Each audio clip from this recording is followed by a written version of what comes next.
निवडणूक आयोगाने माझी त्यांना विनंती आहे की एकदा स्पष्ट करावं की भारत देशामध्ये लोकशाही आहे की नाही। 3-4 प्रभागाच्या माध्यमातून जे निवडणूक आयोगाचे घोळ आहेत ते आपल्या सर्वांसमोर आणलेले आहेत आणि एक खूप मोठा प्रश्न आता निवडणूक आयोगाच्या संदर्भात सर्वांसमोर आलेला आहे आणि याच एका प्रभागामध्ये जिथे 1,45,000 मतदान आहेत त्यापैकी जवळपास 45,000 मतदानावर एक क्वेश्चन मार्क आहे।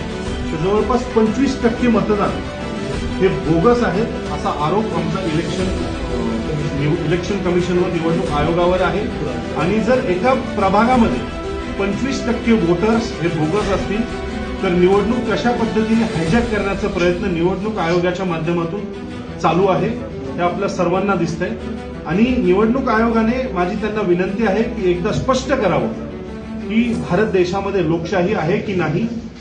कारण ज्या पद्धतीने निवडणूक आयोग वागत आहे त्यामध्ये कुठेही असं वाटत नाहीये की देशामध्ये लोकशाही राहिलेली आहे। जे डॉक्टर बाबासाहेब आंबेडकरांनी मतदानाचा हक्क दिलाय त्यांना तो लोकांना द्यायचा आहे।